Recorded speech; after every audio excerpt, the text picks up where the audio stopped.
Sa ating pong linya ngayon si Secretary Sharon Garin ng Department of Energy. Ma'am, maganda umaga po. Good morning po. Good morning. Apo, salamat sa panahon. Ma'am, ito lang pong fuel subsidy na pinag-uusapan ngayon. Ano pong pinakahuling balita, ma'am, tungkol po dito? Ito kasi distribution to ng ano, no? Gagawin to ng DOTR para sa mga PUVs tsaka yung sa farmers and fisher folks sa Department of Agriculture. So, inaayos lang yata nila yung mga listahan. Ayoko lang unahan na Ted kasi call nila yan kung kailan nila announce or kung magkano at kung sino yung makakatanggap. So, I think nag-uumpisa na naman sila magtrabaho. Last week pa, actually, ina-arrange na nila yan. So, I think anytime soon naman mag-a-announce na sila. So, hintayin na lang natin yung subsidy kung ano. Opo. Yes, ma'am. Opo. Opo, we understand nga po na DOTR po ditong implementing agency, pero ma'am, hindi po may mga kondisyon po bago ma-release itong fuel subsidy na ito sa usapin po ng presyuhan ng kurudo sa world market. Ngayon po na pinakahuli kahapon bumabaho ng at least $2, no? $69 per barrel. Ano ba sa inyong pagtansya? To be more practical about this issue. Talaga bang maipatutupad ito? Meron ba talagang release ng pondo kaya dito?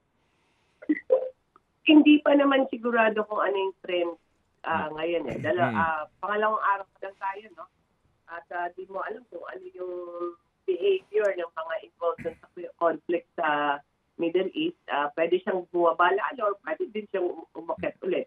So, kung umakyat siya, I think we need to distribute naman yung ayuda. Pero kung hindi, at least prepared na rin ang DOTR at DA in any case na may emergency or immediate price hike. Basta yung logistics natin nandiyan na kung paano babayaran, magkano yung bayad, sino magtatanggap. So, I think it's a good exercise kahit tuloy man or hindi.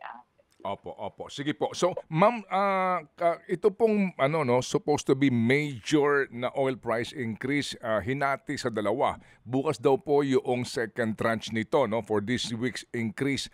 Ano ho ba, ma'am, ang inyo pong ginagawa ngayon para lang natin masiguro na una, hindi naman po labis-labis ito and kung sakasakali, ang trend bumaba by this week and by next week naman, meron po tayong rollback.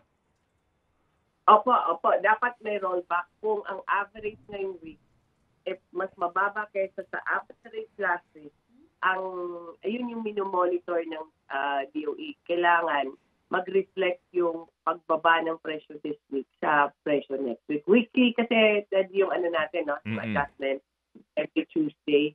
So yun yung binabantayan ng DOE. Kailangan justified ang adjustment mo. Saka hindi lang yung kung ano lang presyo ilalagay mo na increase mo. So yun yung point monitor na.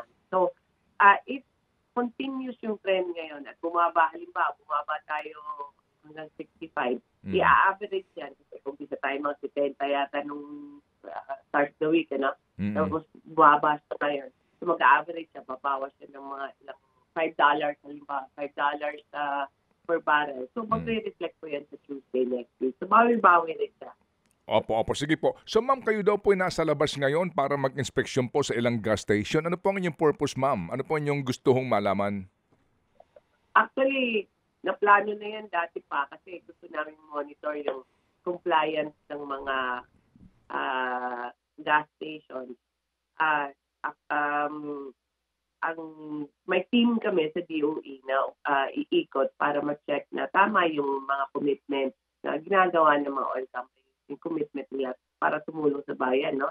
At stagger yung presyo. So, at the same time, since iikot naman yung mga team namin, expect din nila yung mga safety standards nila, or yung mga technical standards nila. So, sabay-sabay na rin lang nila. Okay. So, yun po yung purpose ng team. So, di ko lang alam kung saan yung ruta nila, kaya hindi naman ina-announce yan. Pero I think some are starting at 8 a.m. Okay, sige po. So ma'am, keep us posted po dito po sa inyong ginagawa ngayon na pag-iinspeksyon para po sa kasiguraduhan lang natin na sumusunod po ang mga estasyon ng gasolinahan dito po sa mga panuntunan ng ating gobyerno. Salamat po, Madam Secretary. Opo, Sir Ted. Thank you po at good morning po sa inyong lahat. Thank you. Officer in charge po ng Energy Department, Sharon Garin.